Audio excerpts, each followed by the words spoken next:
the cannery one that we didn't get finished up this year, supply issues. So last year, I think we had about 30,000 in for both of them, and we're still waiting on parts right now. That's why one of them's not. Oh, boy, when they're happy to get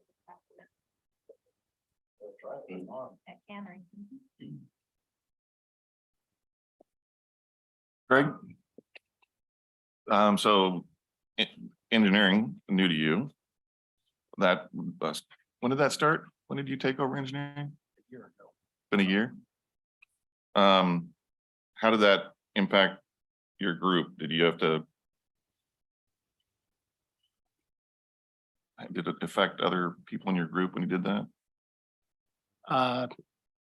No, so this department's taken a lot on in the last couple of years between broadband construction and that. What I've seen is the engineering side, we have a lot of projects and a lot of work to get done. And we're probably a little bit short of staff in the engineering side, to be honest with you, Yeah. without using outside services all the time. That's what I've seen this last year. There. Yeah. And so that's part of the goal. Because in the interim, we're having to contract out, and you're trying to get internally. I don't recall when you got engineering added to your scope of role, did we reclassify you? Your job? I would say nothing, no. I was paid out of class until January, but I'll let Keith talk to. So Keith, sounds like we need to get him reclassified, is that right? He's at the top step of, and the top classification of where we're at. So we are looking with Lydia in the HR department on options of what we can do to help compensate Craig for the additional workload that he's been doing. Make it retro. Yeah. I'm just saying we need to make sure that We we're need to make treated. sure we're I didn't remember seeing in a supplemental budget or anything that touched upon being reclassified or anything like that. So that's what I'm asking. So I'm glad we're gonna get on it. The contract position, is that because we have an open position that we can't fill? So we have an open position that has been open for a few months now. That's one thing, but when you break out the module for hours worked in a year, there's more hours worth of projects that we have identified in the capital plan than what we have staff wise to be able to do it. So if we don't hire the person that's out, we need to actually use services. Plus we have maintenance projects that we need to actually engineering services on too for our projects. So, and then a good portion of 3/4 of the time from an engineer probably goes towards private development. So that drops that number down even more. So Keith, did his department request any additional FTEs? Not from the engineering side of things. There's some reasoning behind that. So for to get the project, you mentioned services or using outside engineers to fill that gap. Yeah. Okay. At this time, that's what we're doing. I think there's a couple things. If we can't even hire the one position that we've got in the last few months, then you got to have help from somebody, right? And if they're willing, I mean, I see this going on in other cities too. It's not us. They're going out for people to do capital projects for them outside and not hire. Town next door to us is doing that right now, an RFP. That's a circle back answer on why there's no request for additional FTEs, right? Thank you. So in terms of, is this a like a momentary peak in requirements, or is this going to continuous? Well, I'd say when we've got, probably right now, we've got the bridge project go on, Ice Age Drive, and you got a $20 million treatment plant project that I've been working on in Wilsonville with them. You got a lot of money in capital going out, and I want to see the projects come in right. So, And there's more after that. and there's more after that, yeah. What's your services? What's that? The dollar amount for the services budget? The services. The Consulting, outsourcing. consulting. I think we've got about 150 to 200,000 is what we've. My only suggestion would be is if we get lucky and someone comes along and we can hire them and you can flex from services to full-time. I would highly encourage that. And we will be with the bridge project, since we don't have structural engineers, we'll be bringing a contract back in front of council for construction management on that project. We just want to make sure his department, Eric's department, have the staff that, you've heard it all before, the staff they need, since all the council goals are pushing on those two.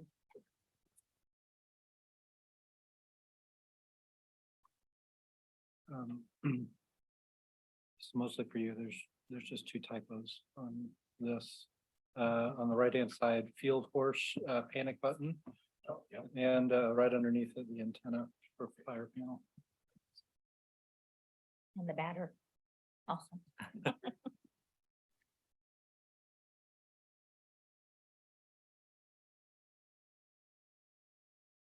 Any other questions on the general fund before we move to kind of all the capital funds?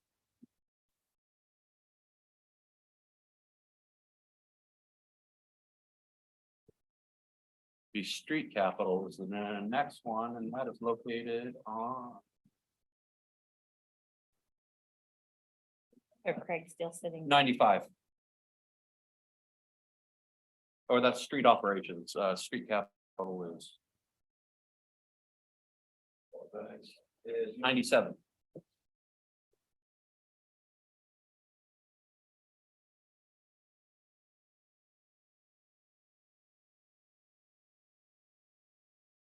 So just to highlight a couple things on the street capital this next year, we have some money again in the budget for traffic calming. Again, you'll see 99 Bridge on here, as well as there's some work on Oregon Street that we need to start, Oregon and Tonkin with the county. Meineke Roundabout is one of the sections of road that we'll be actually working on besides Sunset for maintenance. Arrow Street's mentioned in here just because it's a small dollar amount to coordinate with Washington County. That project is coming at the end of 12th and Sherwood Road project, so we're not quite there yet, so. So that's the last piece of that project. Right, yeah. But there is some engineering stuff that's going on with it. Side note, when do they expect they're gonna open that driveway onto the theater? Any clue? Right in, right? I don't, I would expect that there would probably be sometime this summer, but I could ask, I can find out in the weekly construction meetings. I think they need to do a little bit better job on it, but it's been just sitting there for weeks. Our businesses With in with there, cones, With with cones, cones just yeah. blocking it.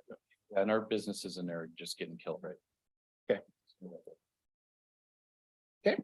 I know that's Washington County, but you could encourage them, that would be awesome. Yeah. We need them. So. Any questions on any of the capital projects?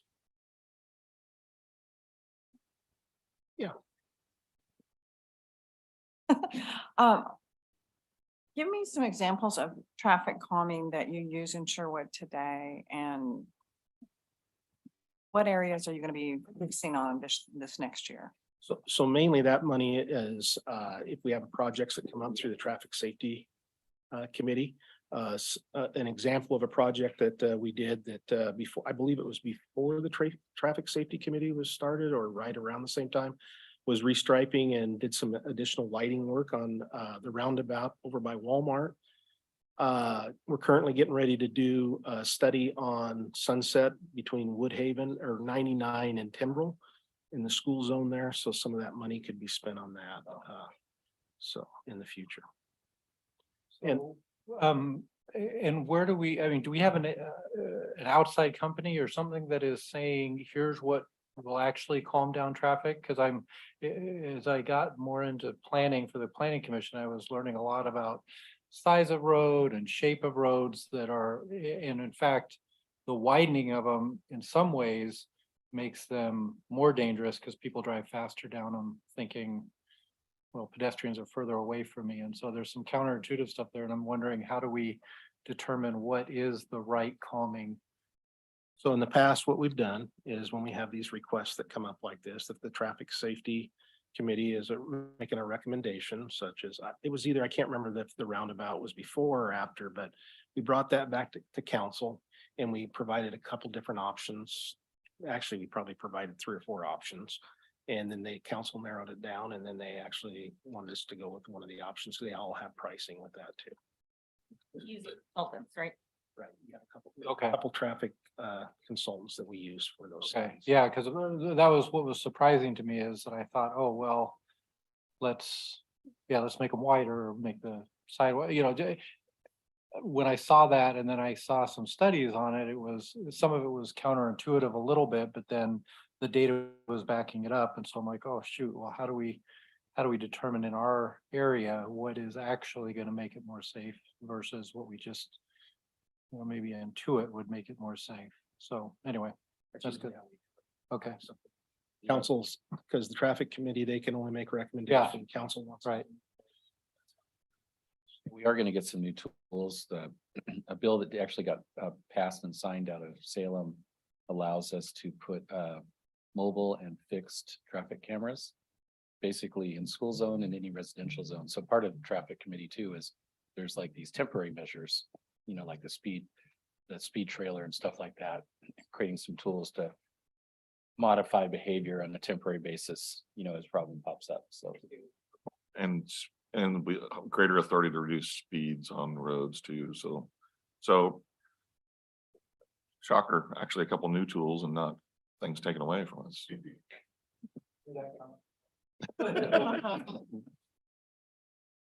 Any other questions on street capital?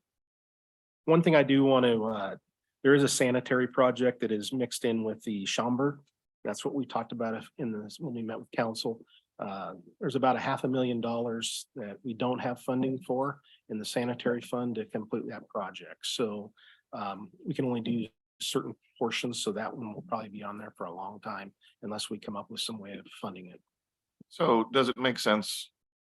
Big picture to borrow that money to make it and then to get a loan repaid by the fund? Depending if you're doing a road and a sewer project at the same time. And different ways you can do it. I think when we get to the sanitary, there's some other projects that are not funded also. Right, we definitely need to solve the revenue side, but are we creating, not to answer today, but are we creating a potential bigger risk problem by extending the timing of the project? Just pull the trigger, do the project, get a note, repay the note, as we solve the revenue side. I mean, instead of building it up, I don't know, you're the expert, you say this Work is with the. David on this for. But if it is at risk, if it's truly time, my feedback is let's get her done.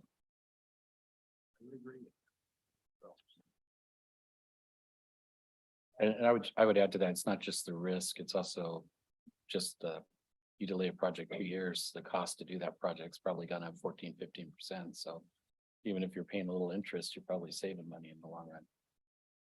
Yeah, I know you guys know that, but Yeah, no, I got you guys. I just want you to know right now, there's not complete funding in this budget to be able to do that project fully. All right, storm capital, just a few projects to highlight here. Page 110. Oh, I'm sorry. I was more focused on this. We got a normal citywide catch basin. That's changing out. Old catch basins that was put in the older part of town into some catch basin, which is a requirement. We do so many of them a year. And then the Glen Eagle Regional Storm Facility. These are all outlined in the master plan. But that's been on there for a while, but now that Cedar Creek Trail has been completed through there, I think we can actually start doing some work on that project. And then your Oregon Street Regional Water Quality Facility next to the Tannery site, there's some money going into that this year. So any questions on? The Oregon Street Water Quality Facility, that's, putting some money into it, but it's preparing for the facility to be there. So really what it takes to this part of Sherwood and drains all in there, plus in the future public works site and drain in there, plus some other businesses, plus the Oregon Street project. That's why we've actually made an offer on a chunk of property that we can actually put a regional facility in. So, you bet. So on the Glen Eagle project, is that right by where the current trail kind of turns? And is that going to be impacted if we do go with that underpass? It should be farther up. It's further out. It's Okay, further okay, okay. Right, But in that area, back in there. right. I just didn't want to put Build money something. into it this year and then 2 years from now we're. Something, Taking it up. something completely different. Okay, great. Yep. Great question. Yes, it is. Sanitary capital. 106. So as we talked about Schaumburg, we have the Rock Creek Phase 2. That is, a portion of that is funded by Clean Water Services, but the city will be on the hook for some of that project because of the sizing of the pipe and our agreement with Clean Water Services. So council will see an IGA probably coming here in the next 2 meetings to council with all that. I don't have the dollar amount completely tonight, what that's looking like. But there is some money in here for starting that out, as well as the Brookman sanitary line. There's some money in here to continue to work on the Brookman sanitary line design work, first part of construction. Have they settled on the pipe size of that Brookman They have- sewer line? They have not. Still working. Are they able to take into account our feedback to look ideally at a bigger picture? So to understand if what part of future Sherwood West might be using it and So I do know that not only, it's not listed in here, but there's a future pump station that's got to go in someplace over by the entrance of Sherwood off of Roy Rogers Road to treat some of that area too. So it won't just be this line taking everything from the Sherwood West area. So I do know that they're actually doing some just starting looking into that, but that is a future line that'll go out to the lift station and everything through the refuge. So. thanks, Greg. Yep. Any other questions on sanitary? That's probably the, I continue to say that this is probably the fund that's we're kind of struggle with every year is the sanitary fund. So as part of the budget proposal, do you have, are we taking steps to remedy the revenue side for this fund? I think the conversation we need to have is potentially using some potential one-time money that we have to help with that. I think in terms of looking at what we can do in terms of STCs and all that, I think we're pretty much maxed out on what we can do, but it is something we're having conversations and we'll see if there's additional recommendations we can make. So what is the rate increase for non-residential homes in sanitary proposed in the budget? We propose 9.5% again, like we did last year on commercial. Commercial and industrial That's what we proposed to finance. and institutional? So everything but residential is 9%, That's what we did last year too. Yeah. but that's not enough to solve the problem. No, you have very small number of accounts of commercial that we draw from. It's not a big portion. So that is the issue there. What we are trying to do is Deb's going to finish up. We just got the cost for the Brookman stuff here within the last month. And last month she is supposed to start working on the SDCs and stuff for sanitary. We were waiting for that. So I would hope in the next few months, we'll be back in front of council to have that conversation, what that looks like. Awesome. Thanks, Greg. Yeah.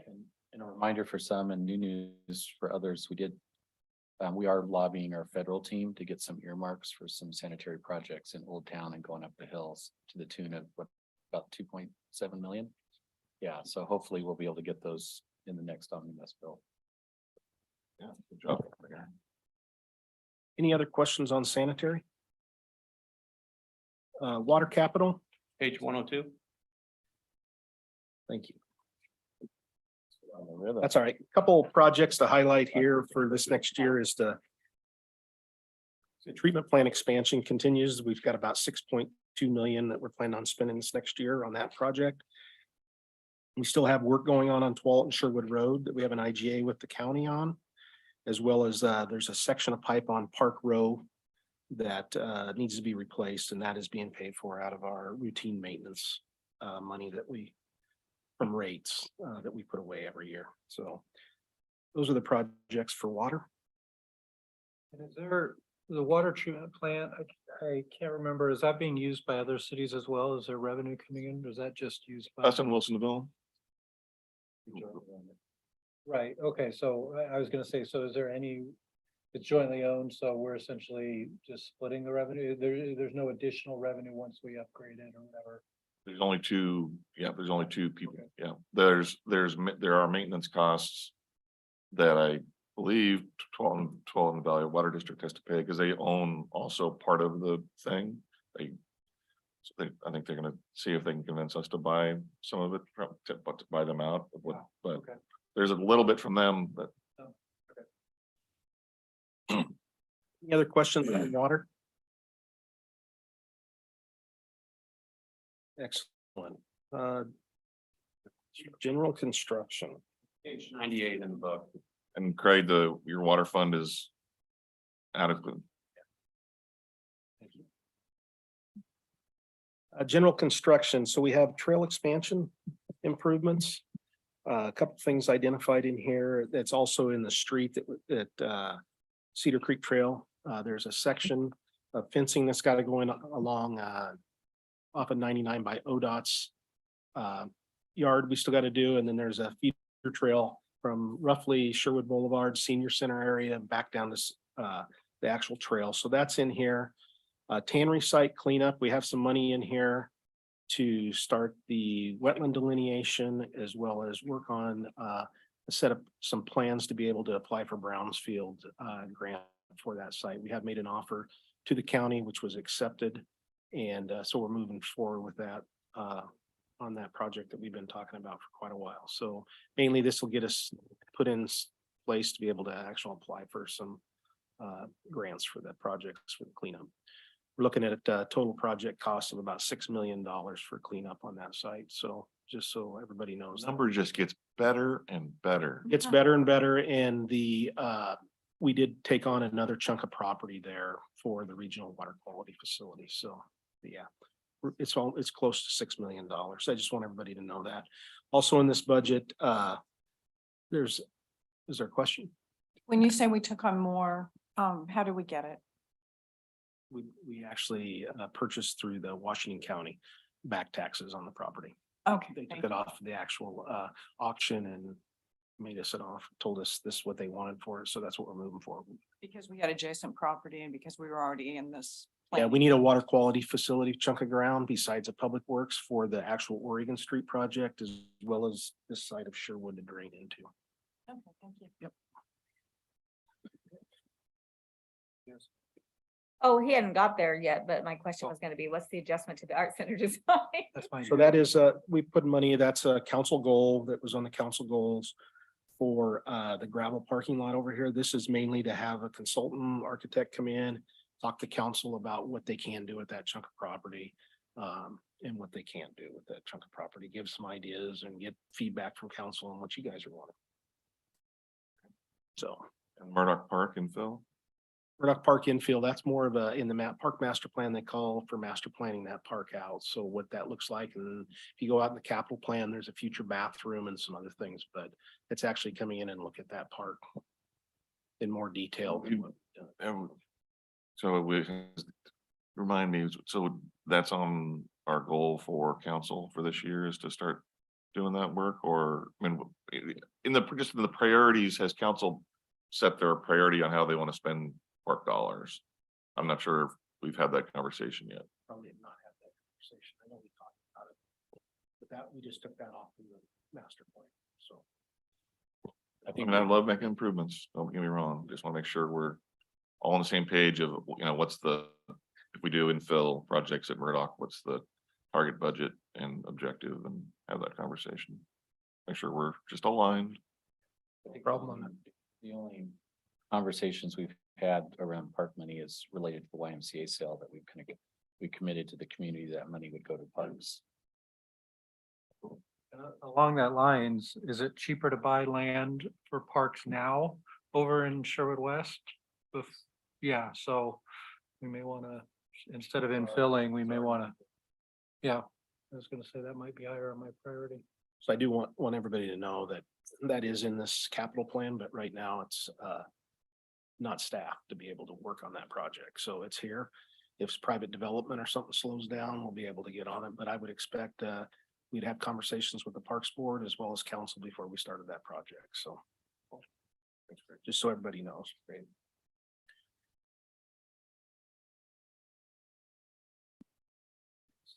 Street operations, Page 95 in your budget or budget book.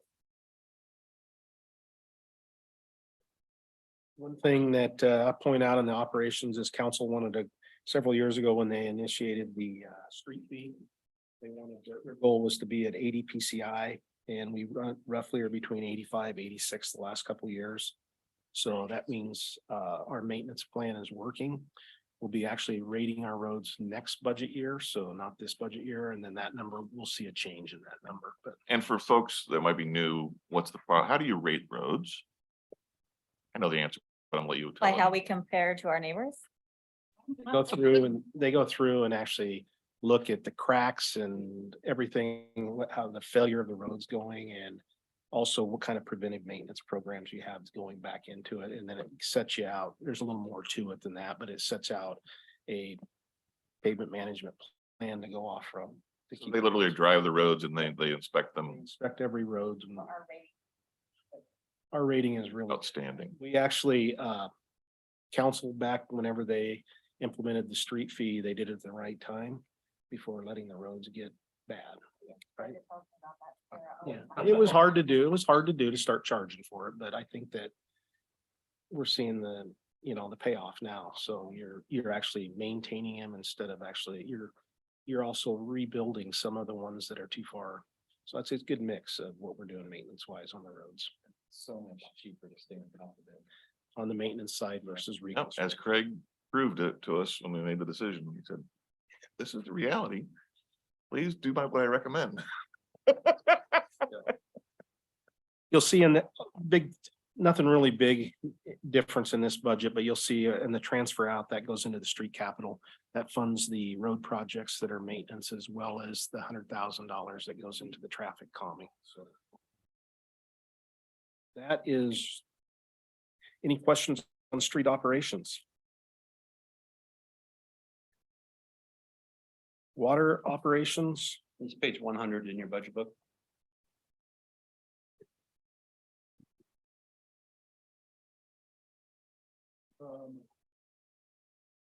I went down through this. One of the big materials and services, one of the big expense that we purchase out of that is actual water from the treatment plant. We're expecting that to be about 1.6 this year that we actually purchase out of that. 3 million. So that's just to treat the water and to get it to Sherwood. So just so everybody knows, that's that number.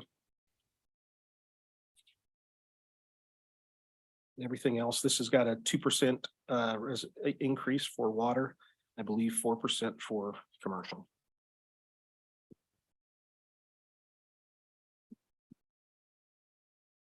Any questions on water?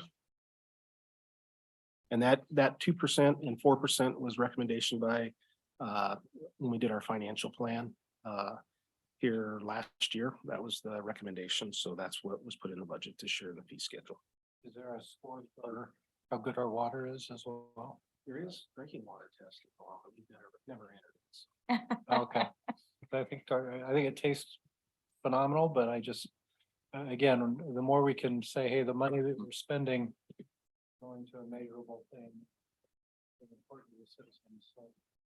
Tastes a lot better than it did when we had well water. Well, that, and I think a couple other things sure would set pretty good for long-term water. So besides the good taste or whatever, it's, we're not gonna have water issues like what we were looking at back in 2004. So with no supply. All right, sanitary operations, It's page 104.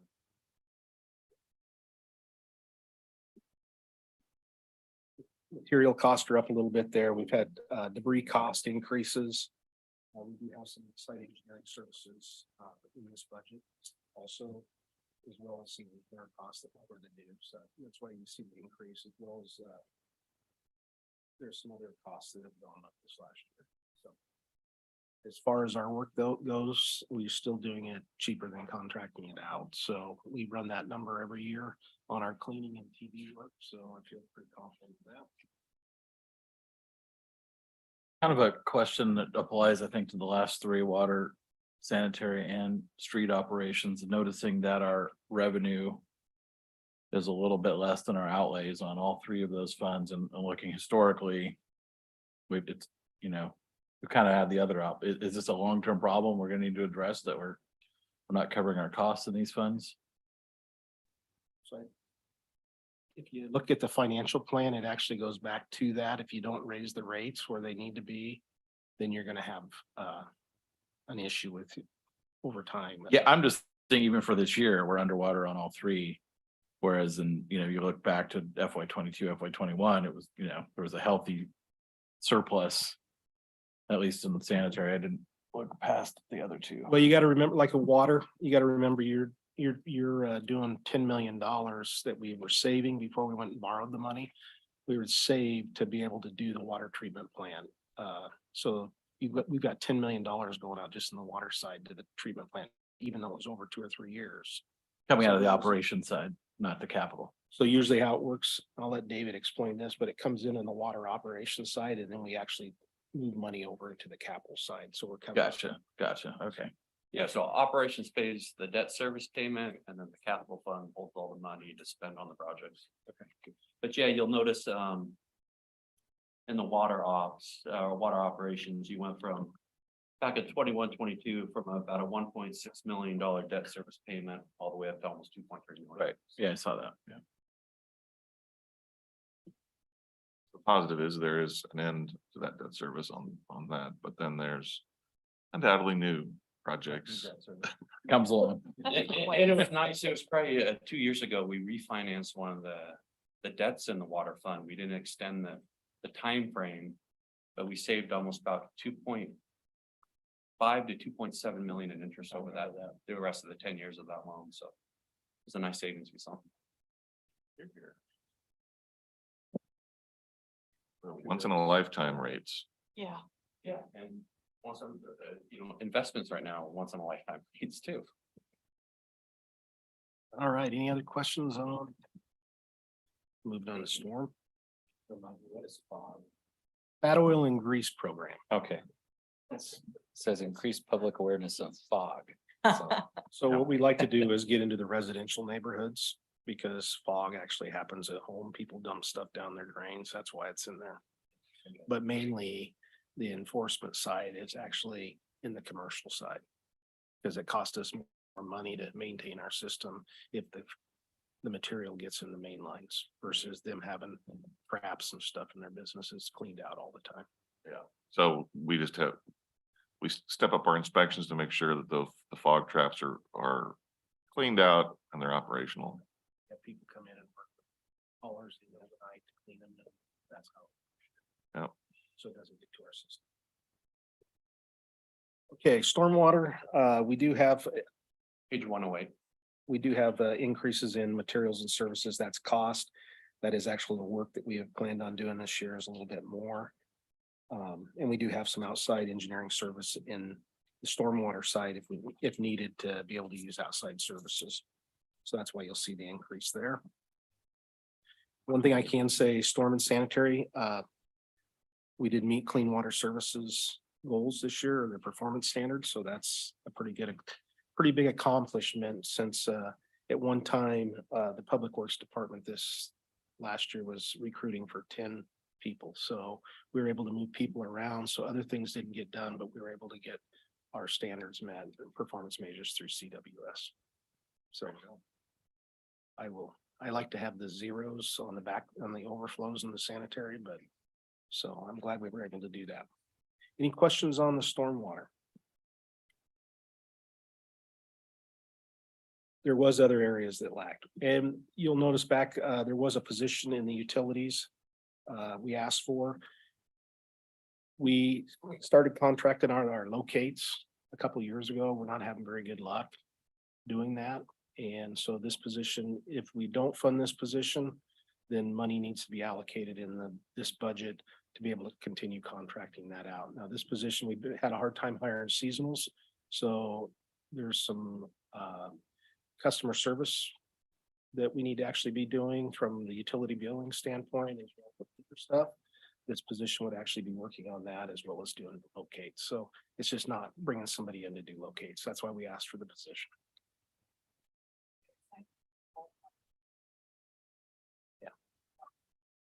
they'll do a variety of things. It won't just be locates, but that'll be, especially with the broadband project going on, that'll be a lot of their time.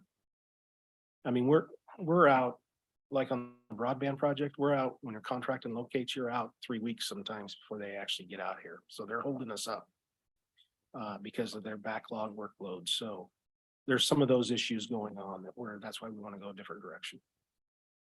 Good idea. Yep. Any questions on stormwater?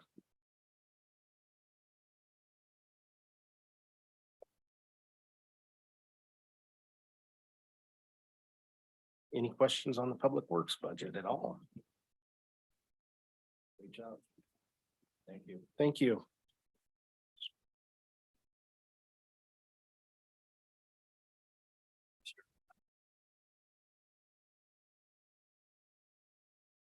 I've learned next year I'll make sure to put page numbers on these slides, but maybe order the slides so they go in order with the budget book. Might be a little more helpful. All right, so we're going to talk, one of the newer funds is page 89. It's the Public Art Fund. The goal of the Public Art Fund, right now it's a newer fund, but it's to support public art projects, whether located on city property or, murals owned by the city, but located on either private or city-owned property. The way I set up this budget, the money's coming in from the general fund. We're projecting about $123,000. Just not knowing, since this is kind of a newer fund, I did budget expenditures of $110,000 just to allow flexibility on this fund. And I even put a little bit of dollars in contingency just because it's a newer fund. Didn't really know, art can be expensive and that's not one of my areas of expertise. So I wanted to allow flexibility as we start to develop goals and look at how to spend this money, that it gives city council the flexibility in this fund. Two questions. Yeah. One, what is the source of the 123,000? It's unrestricted dollars in the general fund. Okay, so we're just moving over 123,000. Well, It's TLT. yeah, well, basically what we did with the transit lodging tax revenue, we moved that in the general fund to help support the art center, and the unrestricted dollars that used to support the art center have now I been gotcha. moved to set up these new funds. And then we don't have to spend 110. We could roll it over and spend 200 next year. Yep. Okay, thank you. You don't have to spend any money if you don't want to, so. Also, I haven't seen the Mock-up. I've seen the mock-up. I haven't seen the quote on it to install it, but I think people will like it when we of the first piece of art for you to consider. Mayor. And then current mayors. I don't want to erect scarecrows in town.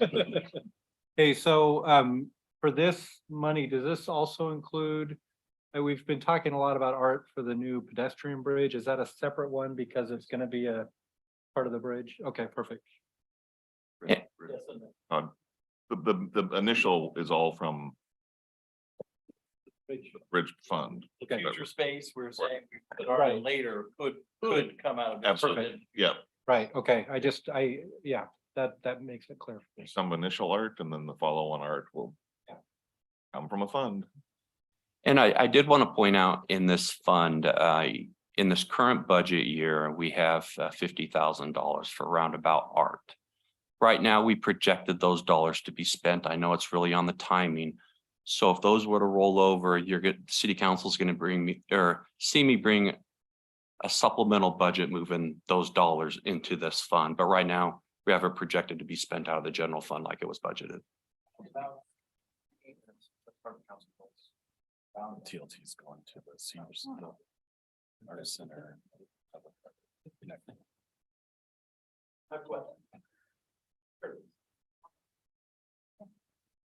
Huh? They got a roundabout. Yeah, Oh, it's a thing. all right, I didn't know. So the next fund I want to talk about is one of our newer funds too. It's the Economic Development and Promotion Fund located on page 90. This is also a newer fund and we're going to be working, I know Keith is going to be working and I can assist too, and working with Bruce Coleman, our economic development manager about how to best utilize these dollars. So that's one of our goals in this upcoming fiscal year is to develop a plan, how to utilize these funds. But then also provide some support for local events. You'll notice here I have budgeted about $10,000 in professional and technical, and that could be for potentially sponsoring some of the few local events, like whether it's Cruisin' or the Robin Hood Festival. But then I did allow flexibility in that contingency of about $123,000, just not knowing, okay, how are we going to spend these dollars? We still have to develop a plan, but I want to allow flexibility in case something did come up throughout the year that we can access these funds. And to access contingency, I have to bring a supplemental budget in front of city council. So you'll be well aware if any money spent out of that out of contingency. Page 90. Page 90, Economic Development and Promotion Fund.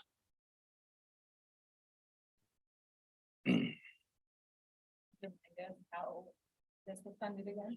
Yes, and how this was funded again, also a transfer in from the general fund, and this has to do with those transient lodging tax dollars that are being moved from the TLT fund to the general fund to fund the Arts Center, and then with those unrestricted dollars, we're creating a new fund to help, support economic development and promotion. And one potential use for this, there could be some business incentive program.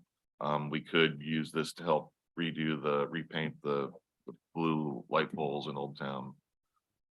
There's just a litany of Options. potential. Yeah. Flexibility. And right now we have one hotel, which is kind of that main source of revenue for the transient lodging tax program, but there's a second hotel moving forward here. I think it's projected maybe in 2025. Is that correct? Potential opening. I was traveling earlier this week and I was staying at a hotel. I swear they built 5 all in the same block in Lake Charles, Louisiana, and they were 3 Hilton branded and 2 Hilton or Holiday Inn Express type brands. And I was like, wow, 5 separate, all within a block. I mean, shared parking and all this. Just it's like, damn it. How awesome is that? Yeah. You have 5 hotels all in a block. No.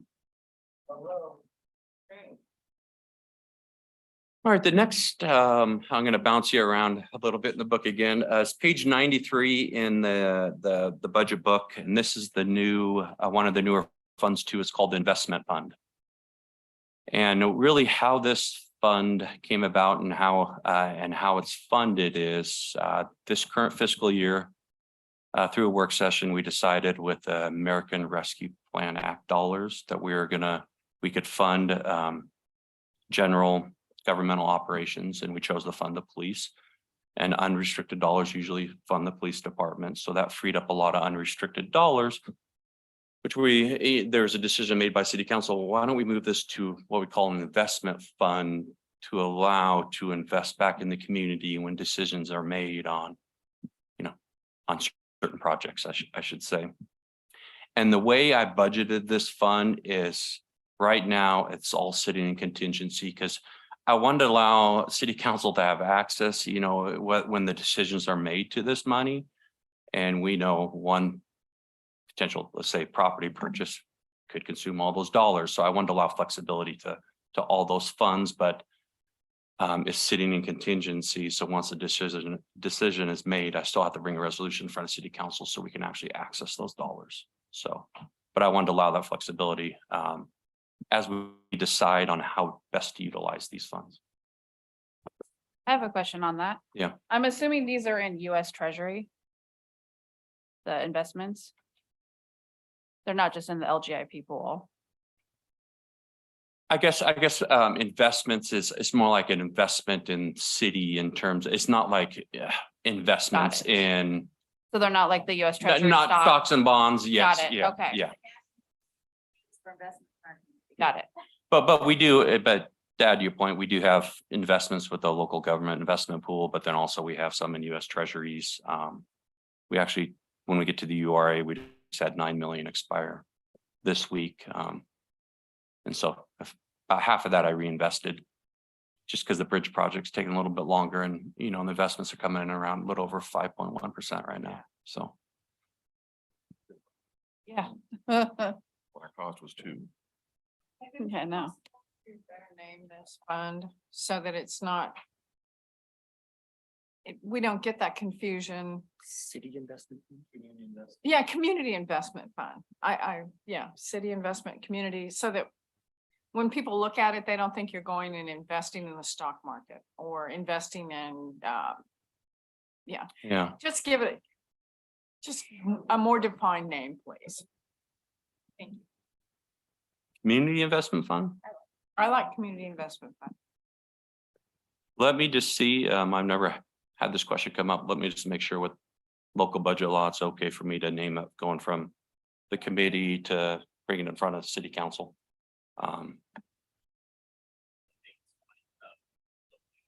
Yeah,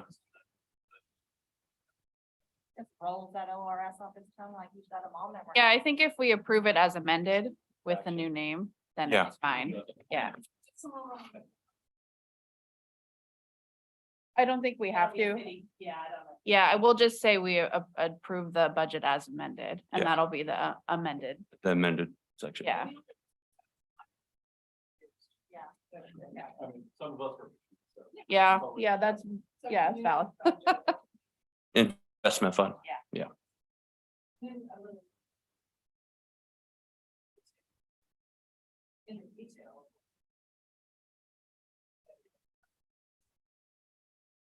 Yeah.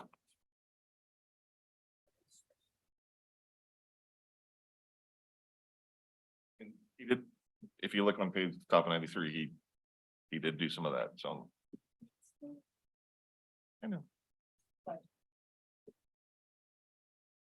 right, the transient lodging tax fund, that is the next fund, and that's located on page 91. Yeah.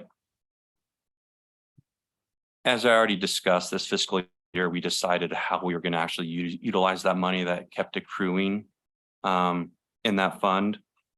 We estimate about a carryover balance of about $377,000, and roughly on a very conservative basis, we're taking in about $150,000 in transient lodging tax dollars. But if I wanted to be more aggressive, I'd say more like about 175,000. So all that money throughout the year will be transferred out. We're going to do a lump sum transfer out in July, but then as the dollars roll in, we'll make sure that money gets moved around and into the new funds, go to the general fund to the new funds. Just so we can make all the funds whole. And like I said, we just have the one hotel right now, a few Airbnbs. We contract out through Washington County. They do all the lodging tax collections. We have an intergovernmental agreement with them. And so they distribute to us the dollars they collect. What's the cost that we, like, what do we lose in the fact that they're doing the collection instead of us?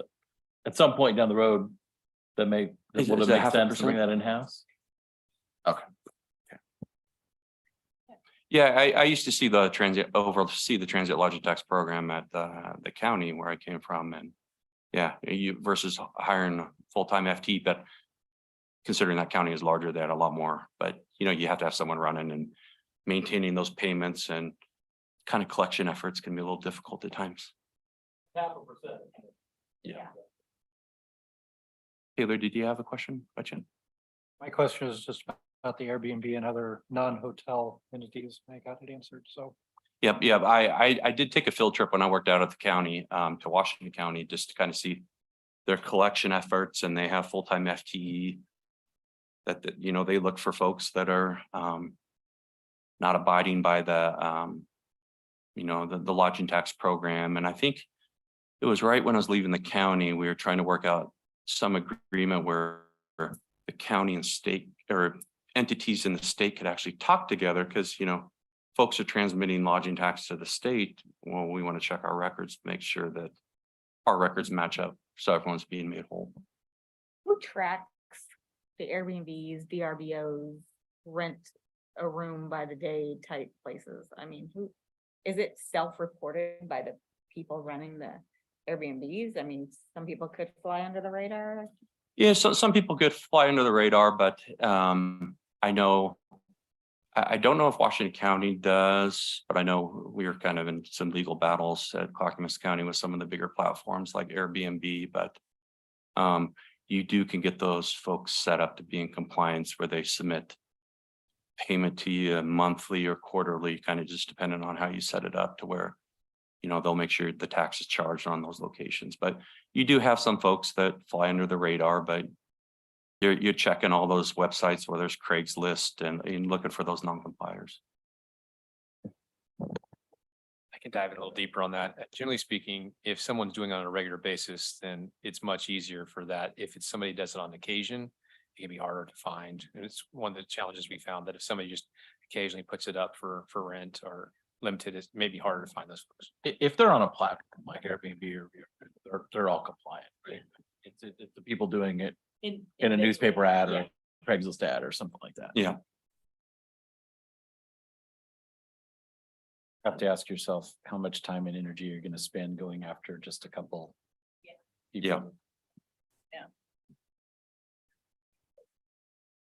All right, the next fund is the grant fund, and that's located on page 92. And really, the grant fund, this upcoming budget year, really, it's just the Metro Community Enhancement Grant Program. We expect a carryover fund balance of about $39,000. And through an additional IGA that we signed this year, we kind of expect to receive about $100,000 now a year through this program. I did budget $84,320. That's just the total of all the grant applications that we received, but those haven't been approved by the committee yet. It just allows the flexibility if the committee decides to approve them, that the money's already budgeted. Doesn't mean we have to spend it, but I did allow that flexibility. And then there is a little bit of a transfer out. We could charge up to 20% administrative costs on this program, but we only charge 5% here at the city, just to cover all of our cost of whether it's advertising and all my staff accountants' time putting together packets and reviewing applications and so forth. Any questions on the grant fund? With that, I have to turn it back over to you to read. We're going to be doing a public hearing on state shared revenue, and then I can get into my presentation. I will now open the public hearing for the use of state revenue sharing. The purpose of this hearing is to provide the public with an opportunity to submit testimony concerning the possible uses of state revenue sharing funds for fiscal year 2023-2024. The order of business we will follow in conducting this hearing will be a quick presentation by the city's finance director, receiving public testimony, hear questions from the committee. The hearing will then be closed and no further testimony will be received. Then discussion by the committee. I will now turn it over to David. Okay, in order to for a city to receive state shared revenue, they're required to hold one public hearing during the budget deliberations, as well as one public hearing during the adopting process. So we'll hold another public hearing at the June 20th city council meeting. I know this is up on our screen, but these are estimates that are provided every year through the League of Oregon Cities that kind of gives you a little bit of guidance on where they feel that, these dollars are moving. And so it's a nice little projecting tool too that we use when I prepare that 5-year forecast. But you'll notice the city of Sherwood's population as of December 15th, 2022 was 20,220 or 20,222 folks. It actually went down a little bit. I think last year was 20,496 or something like that. So we lost a few hundred residents. Because we don't have any houses. We had 68 new homes built though. Yeah. We just, we recently had 68. Downsizing available. Oh, we had, we had 400 less students. Yeah, it could fall in line with that too. You see how the decrease in students. So David, what's the source of that information? Is that Portland State or is that census? that it's Portland State population research.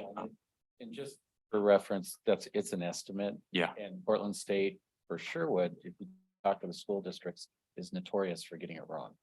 So that's what our states, yeah.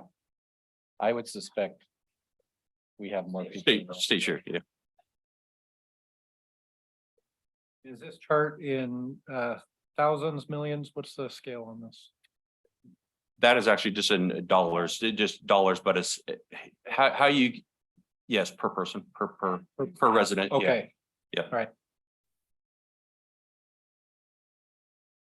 So the makeup of the revenue in the general fund is kind of the next slide in your presentation slides. You'll kind of see the distribution where you have property taxes to make up almost half of the. Real quick back on the chart, I'm sorry. Yep, no problem. Obviously, the one outlier there is the marijuana tax revenue going from 306 to 126. And that's the measure 10 effect, right? Measure 110, yes. Yep. Yep. thank you. They actually just, I think it was in that little packet I put together, they actually finally started allowing to be a little bit of an increase for basically inflation. It was capped out, I think, before at a little over $11 million, but it's actually been slowly increasing now each year because the dollars that they're collecting at the state level have gone up extraordinary. Other marijuana outlets coming into Sherwood, Not that I'm aware of. they make money, good grief. You don't have to smoke it. Yeah. Still, we need more to catch Yeah. up with what we lost. I think in total, I estimated that. Yeah, 30 grand at the state level, but then the local level is a little bit around 55,000. Yeah, Can't forget the state took a lot of that money. they did take a significant amount. Yeah. Just going back to the Portland State population forecast. Are we required to use that under state statute, or is there wiggle room for us to do like the school system does and use an independent contractor to forecast that? 'Cause I bet you because we have a different demographic. Shared revenue, For shared revenue. so that's this, It's the state, but I'm just wondering, is there any wiggle room? Do we have? to use the challenge the, Exactly. if it's not codified in state law, I'd be shocked. Worth asking. It's worth asking a question because they've, We're looking at the, yeah, it's, Keith is probably right, but if there is a way of getting a better estimate, because our demographics, because we're so family oriented here, don't match Portland State's models, and that's the problem the schools run into. Yeah, I could send you a copy of that report from League of Oregon Cities. I can send the whole committee. It's a nice little packet they put together.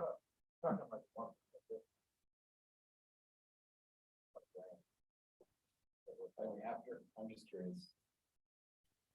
I know there was one year when the forecast was off so much with school district, they were like a whole grade school short at the beginning of the year. But they're not Well, forecasting population, they're forecasting population curves.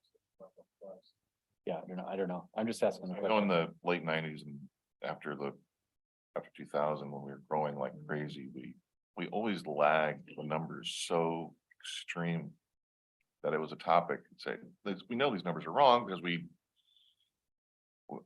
there'd be 300, 400, 500 homes built in a given year. And we didn't see those numbers on the shared revenue side. It lagged at least a year, if not 2 years. It was horrific to our budgets. Well, I had to take a double take when I saw the population went down. I had to look a few times going, am I sure? Am I reading this right? So, I guess we had rebuilt 68 people last year. yeah, yeah. It's not like our vacancy rate. no. Right. Do you know of empty house in this town? I mean, if we're talking about 300 people, we're talking about. That's what we want to spend. No, across the board. Oh.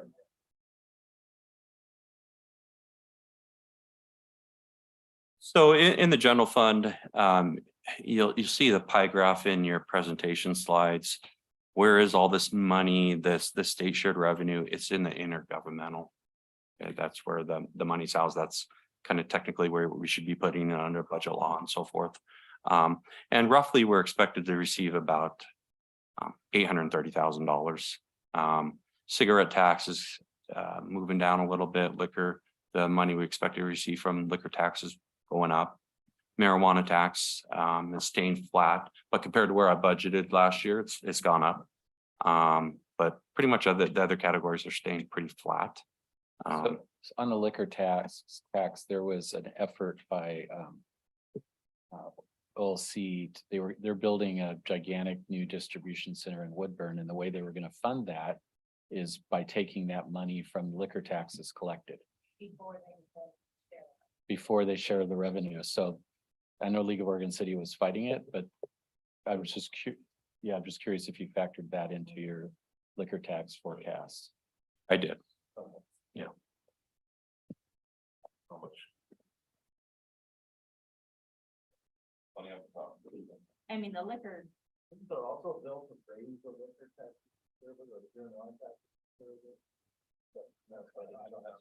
Yeah. So it doesn't seem like a lot of fine population number of habits. Certified as population. Berlin State. Thank you for checking. I appreciate it. You could double check. We beat the first up. Okay, and kind of the other pot of money is state shared revenue goes into the street operations fund, and that deals with apportionment of vehicle taxes we receive and gas tax allocation. In terms of vehicle taxes, we're expected to receive estimated a little over $1.6 million, and gas tax about $68,000. And there are some, when it comes to the state shared revenue that's in the general fund, whether it's the liquor tax, the marijuana tax, those dollars are unrestricted except for the local portion that's used to help assist the police budget, because that's what was in the measure. But, you know, all the other money is non-restricted and can fund various operations, whether it's public safety, which, you know, a lot of the general fund does fund public safety, but there's administration costs, community services, facilities, so it's kind of spread around.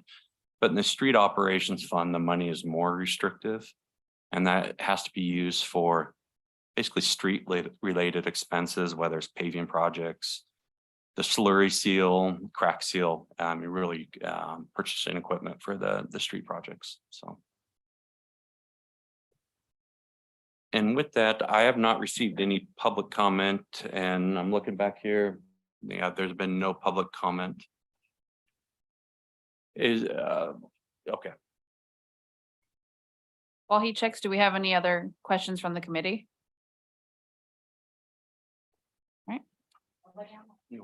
All right.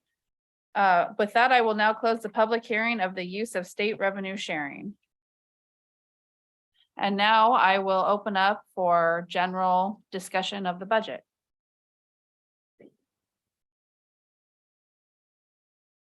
I'm supportive of the proposed budget. yeah, I think it was very well done budget this year. You guys, this is a beautiful budget. You did a really nice job, even though you didn't number it correctly, but the budget in and of itself. I'm working on my presentation. Okay. I like the looks Good, of the yeah. budget book as well. The many years I've been doing budget, this was the best budget so far. To look at, to comprehend, to. And I know we have to thank an individual that. Yeah. Updating the look of the budget book. Yeah, so I mean, this was something we started in January, February and getting together. We met with Emily, who works upstairs, and we basically said, here's what we want to do. You know, you just turn it over to her and say, here it is, you know, make it look pretty. And I think she did a wonderful job. And so want to recognize her as well for that. And also David and Leslie for their help as well. So we said last year, every year, we want to improve this and enhance it and make it easier to read, easier to understand, and have a visual appeal that it's easy for readers to comprehend. So hopefully next year you'll say the same thing, but we're going to continue to work on trying to enhance and make it look better. Always still entertaining how the the budget book, you don't go in order ever. So like one obvious enhancement is next year. But we haven't had to do a lot of changes in it. It's been pretty straightforward, and And the reason why I did the agenda like in previous years, but community development used to talk about all the capital project funds, and that was Julia, and then engineering change. So I'll work on that presentation to make sure it flows a little more smoothly, and page number. Help a lot, yeah. Yes. Yeah. Yeah. Is this online? It will be now, yeah, but For the public, this is a very nice. Yeah. It's very digestible to look through it and go, okay, where am I seeing major changes? What, why, Exactly. and then having Yeah. a footnote on each of the page saying, oh, well, I'm a new person, or spending one-time money or whatever. I think it's super easy for anyone to care to look at this and try to get it. Versus you need some level of like training or understanding to figure out this, right? History. Yeah, or yeah, the context. Yeah, this, I recommend you put this online. for- oh, no, I definitely, it's just, it will be online, but yeah, Public. no, it'll be Some statutes that says we have to, something like that. Yeah.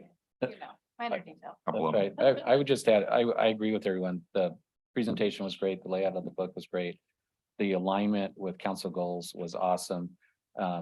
And staff did a great job putting together, but I also want to just commend all the department heads and everybody in those departments that worked on the budget, because you can't pull this off without their help and assistance and alignment and collaboration. So I mean, the whole team did a great job, from public works to the libraries to parks to police, everything. I am concerned on the number, potential number on, but we'll just get a supplemental on investment monies. Deal with the police overlap. I just hope we don't use the potential 250. That should be a smaller number. Yeah, and it's one of, we have various options where, as Keith laid out in his budget message, like actual dollars spent. The one tricky thing when it comes to budgeting police department is you can't budget too conservatively. You got to budget a little more aggressive, because you don't know in terms of all those premium pay options, who are they going to hire, and the lateral probably going to be more expensive than, someone who's not going to have all those qualifications. So, we budget a little more aggressive. So Save us money because of the long training period. yeah. So yeah, we'll look at the actual costs and, kind of keep you up to speed once Ty gets these folks hired, and then we could project out in terms of those officers that are retiring, like, okay, this is what we estimate it's gonna be, without any significant changes, or, if they were to get a certificate or something like that. So one thing I would add for, so I love this as well. I also, though, did love the little paragraph at the front of each of these that explain what the fund is. And I don't know if it's possible to put that, even if it's in the speaker note or something on the one that goes online, because there were several times when, I always was, I was like, okay, what, for instance, the investment fund, right, where I went, oh, what is that one? And because I was able to read that, it made more sense to me. And so, as somebody who's coming new to the budget, it was very, very helpful to. Are you suggesting put it in the presentation? Because it is in the book that's online. No, I'm saying to put that, like, if the public is only reading No, this. they get this though. No, I know, but okay. You're asking we're to not put it in the encouraging. presentation. I'm just saying that I got you. it could be put in, I'll put it on those divider slides when we go into the, yeah. like, grant fund. Again, just give a it- couple of sentences to say, here's what it is, because the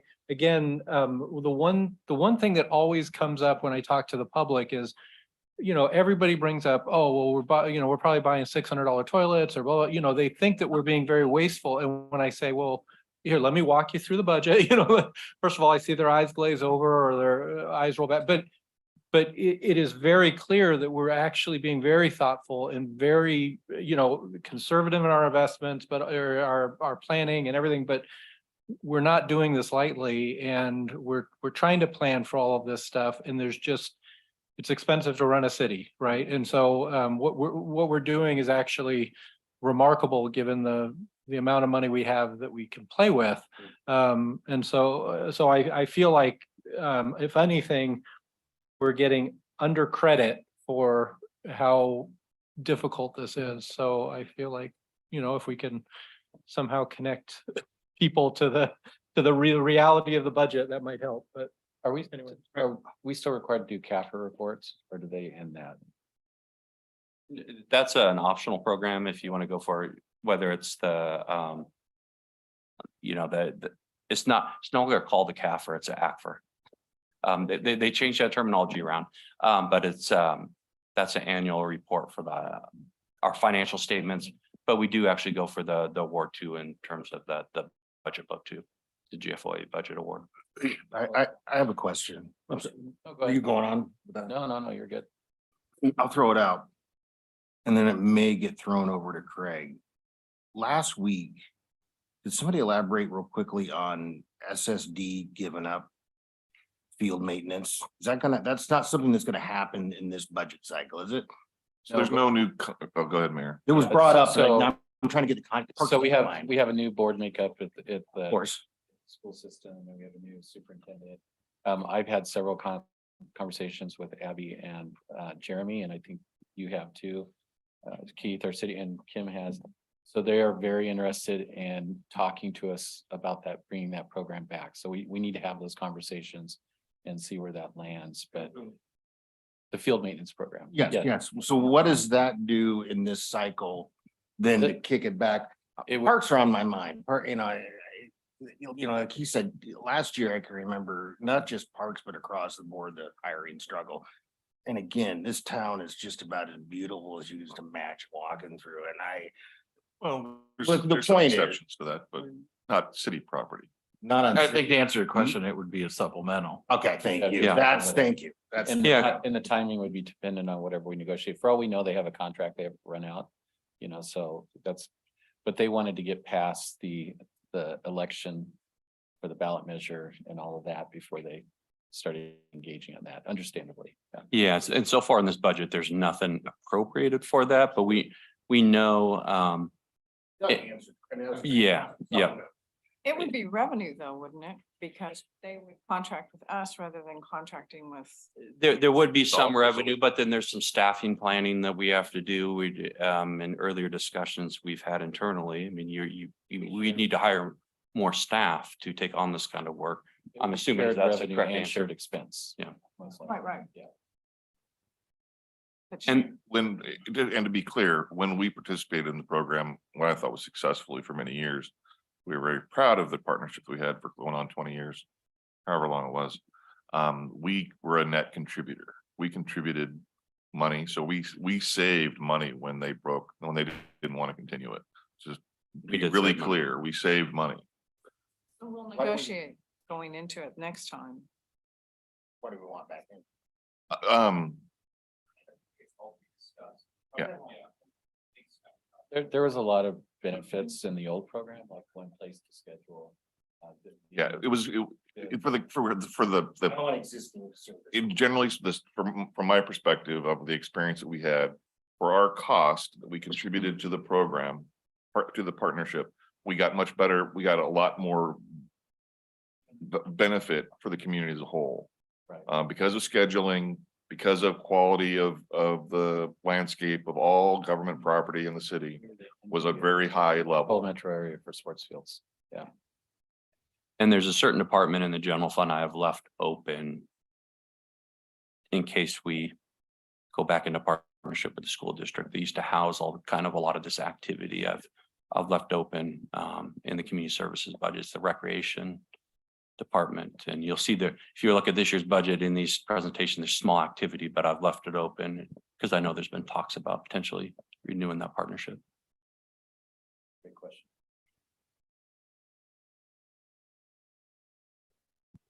We have any other questions or comments? Can I make one more comment? Of course. I feel like the energy is going toward approving the budget, so. I will just go back to what I said at the beginning of all this. I mean, beautiful budget. Staff did a great job putting it together. This team, we had a lot of rich conversation, which I really appreciate. I think our community appreciates, but I just also want to remind people, I talk to my fellow mayors on a regular basis, and we are one of the few cities in this situation, and it's all because of the conservative way we've managed our budgets over the years. Two off the top of my head that are in better shape than we are. It's a short list and, there's cities, Beaverton, that, have much higher, drastically higher permanent tax rates than we do, and have $2 million budget hole. So we do a great job, staff does a great job. Community should be proud. So, We all are. yeah. So anyways, I just wanted to get that Oh, out. that's great. Yeah. I have a question. Yeah. If I was ready to make a motion, do I need to make it amended for the wording on that investment fund, or is that something city council would do when we do it, or? Yeah, that would be administrative. David, you have an input in that, and you and I get together. I mean, I suppose it can't hurt. It- As a I guess recommendation. it can't hurt as a recommendation to the Okay. committee, Yeah. as long as we can do it, then we'll And that's discussed. amend it as discussed moving when we bring the budget in front of city council on the 20th. Are we ready to make a motion? I'm ready. Is it written out? I got it right here. I make a motion to approve the proposed fiscal year 2023-24 City of Sherwood budget with the as discussed with the change to the investment fund wording, with the tax rate for fiscal year 2023-24 of 3.2975 per 1,000 of assessed value for operating purposes. And I second it. All right. All in favor? Aye. Oh, Whole process. That's not on this. It Uh-uh. doesn't say that. all right. Do we want to have a discussion? But we appreciate the. All right. All in favor? Aye. All opposed? All right, motion passes. That was the Thank you. fastest Meeting I've adjourned. ever seen it go. That meeting. Yeah, exactly. And now URA? Yep, now we're gonna move on to the URA. So let's go through the same process. And we only have one URA this year.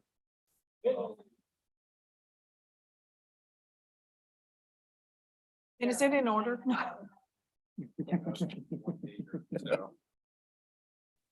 I need it. 3 minutes. It's fine reading it.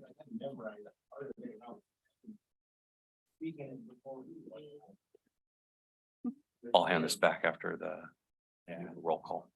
Brian, you're a natural performer. Your ability to memorize, Cover it. vast I had to- scripts, I just rolled it over on my. everyone read And I had is already. amazing. And And he did it, and he read it like last week and you remembered it. Yep, we're ready. Right. I will now call to order the City of Sherwood URA Budget Committee meeting for June 1st, 2023. David, will you please conduct roll call? Chair Strode, Here? Vice Chair Painter, Here. Thomas Sherwood absent, Paul Mayer is absent, Nancy Taylor. Brian Fairbanks. Present. Matt Kaufman is absent, Tim Rosner. Here. Keith Mays. Here. Renee Brouse is absent, Dan Stankey. Here. Kim Young. Here. Taylor Giles, Here. Doug Scott. Present.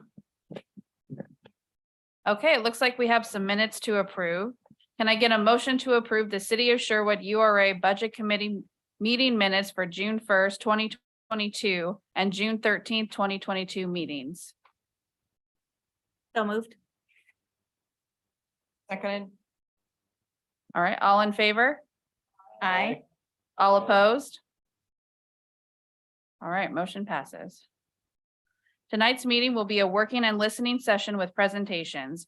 We will have time for general public comment at the beginning of the meeting. If you wish to speak, please fill out a public comment form and give it to the Finance Accounting Supervisor.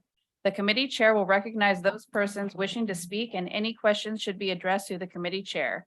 I would like to ask David Bodway, the city's finance director, if we received any comments. No, we have not. Since there are none, I will now move on to new business, and I will turn it over to the agency manager, Keith Campbell. Thank you, Chair. It's my privilege to provide you, the citizens of the city of Sherwood, with a proposed 2021 Urban Renewal Agency, URA, budget for the fiscal year 2023-24. The agency budget consists of two funds, a general operation fund and a capital projects fund. The operating fund is used to account for agency administrative costs and some economic development activities within the urban renewal area. The capital projects fund is used to account for the construction projects and property purchases. All of the projects funded through the URA capital project funds are transferred to the city ownership upon completion. The agency operates under direction from the agency board of directors. The proposed fiscal year 23-24 operations fund budget consists of personnel services, allocated overhead, and material and service expenses needed to continue administering the URA. Debt service payments account for 70% of the proposed expenditures. The proposed 2023-24 capital projects fund budget primarily includes appropriations for design and construction of a high arch pedestrian bridge across Highway 99 and Ice Age Drive. Funding for these projects will come from tax increment revenue and loans. This promises to be another exciting year for the agency. Projects that have lived in the imaginations of elected officials and Sherwood citizens for years are proceeding through meticulous planning and design. I look forward to another active year of the agency progress and community achievement. Respectfully, Keith Campbell.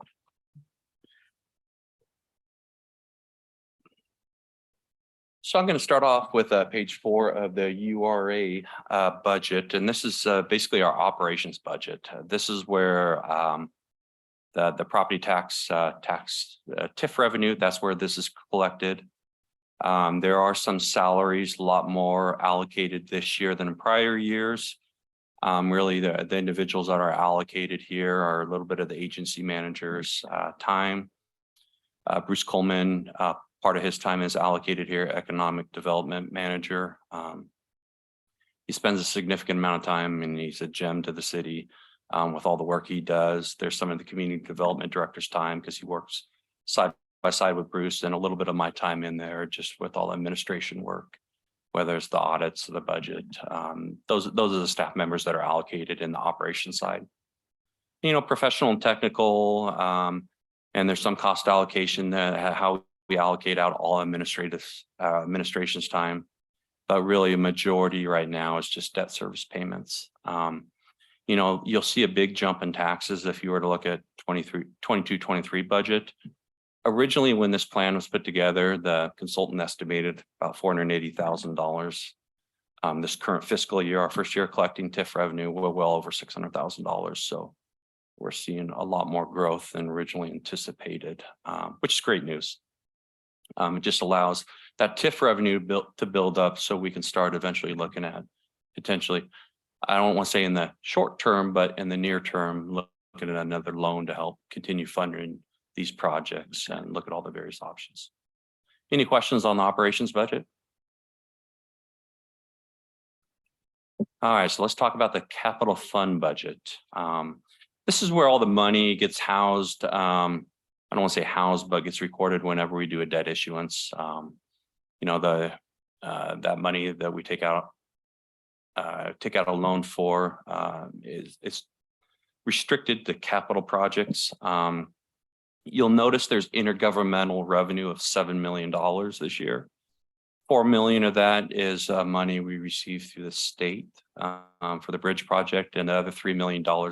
It's really hard to plan out the timing of that. The federal dollars we're going to receive for Ice Age Drive, I don't want to say they're going to come in this fiscal year, but when we talked to our Michael Skipper, one of our lobbyists, he said, you know, they're getting the processes set up on the federal government side. So it could take a few months in order for that $3 million to come in. There's engineering's time, you know, some of broadband's types wrapped up down in the capital outlay, which we're going to be adjusting up into personnel services. But really the two main projects I want to say that are going to be spending the most amount of money is Ice Age Drive and the bridge. There's still some funds in there for broadband, but you know, they received a little bit of less of $4 million in terms of what was allocated to the URA, and the rest is in the broadband fund. So,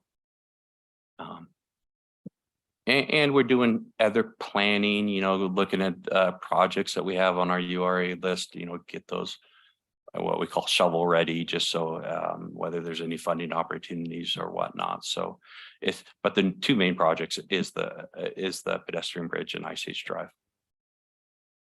Yeah, and I just want to emphasize something you said, because I know you said it in passing, but The 4 million is state lottery money that many people in this room lobbied very hard in Salem to get. And thanks also to Courtney Neron, who worked, our House rep, who worked really hard to make sure we got that number. There were some people in Salem that didn't think we deserved that money, so it was a little bit of a fight. And then the $3 million in earmarks from the federal government, Senator Wyden and Senator Merkley paid a big part in getting that money for us. So I just want to make sure it's great because that's money coming back to this community, which it should come back every once in a while. So I'll just say that our lobbyists really pay for themselves. Like when I first came on council, we had nobody lobbying for us. We really weren't doing anything regionally, federally. We weren't going after anything. And we hired our CFM, I don't know, 5, 6 years before you or after you, I don't know.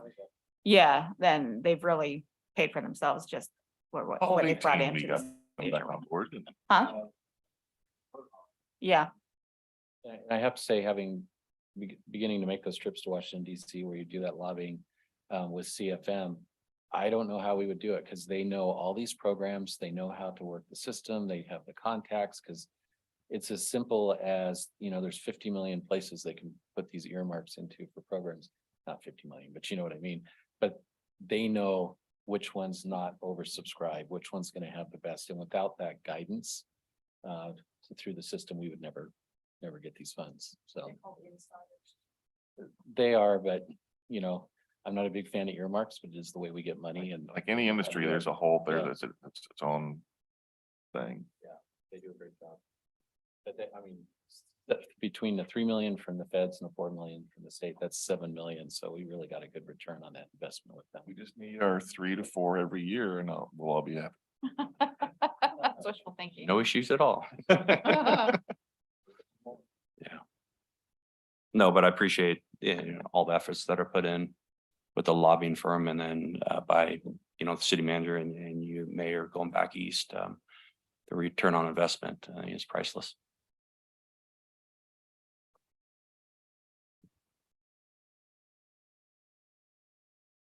Yeah, with that, it's open for you folks to have discussion or Happy.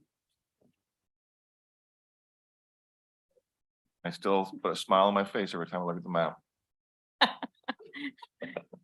It appears you chose the wrong bridge picture for the cover page, but we'll fix that later. We need the red bid. yeah. Oh, did it end up being white? That is not ahead in the That survey. decision hasn't yet been made by council yet? No, I just We haven't picked. previewing. Council. Community was 2-1. We know which one was Keith's Okay. favorite though now. Yeah, that no, I picture. got an email with the results voted today. Vision is. Lighting So- up different colors, it's a lot more. Oh, it hasn't been voted. Yes, you're We're all like, Okay, Still a chance. Would the committee like to make a motion to approve the URA budget? I think Taylor well, knows. I do have one question. Yeah. So we talked about it's gonna be necessary to take out a loan on this. Is there timing on that? Do we have to have the funding in place for the bridge and the total thing before we put it out for bid or design, or is that a nuance I don't need to worry about? Well, really right now, we're going out for, bid just to see what the cost of that bridge is. We'll have information as we get more. Yeah, I think part of that too, correct me if I'm wrong, David, is looking at what the current interest rates are. So if they get really good, you might want to take advantage of the interest rates. Yeah. Yeah. What? Another loan against the. Oh, sure. we've had discussions with Business Oregon and various organizations, just to have a plan in place once we know Yeah, what we those already have costs are some- gonna be. Right, if it makes sense, yeah, then we. Yep, be smart. All right, do I hear a motion?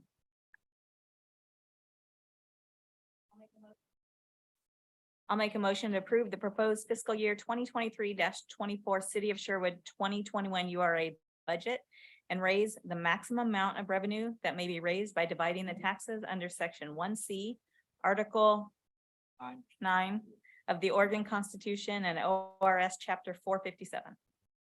I'll second it. All right, do we want to have a discussion? Keith? I like the motion. Excellent. All in favor? Aye. All opposed? All right, motion passes. And the meeting's adjourned. I just want to thank the committee for all their work and I know it takes a lot of time out of your day for the citizen members, but thank you. Thank you. I'm gonna tell you, this one's the best of all of them. And I Brace myself to named believe on this. many of them. So, gee,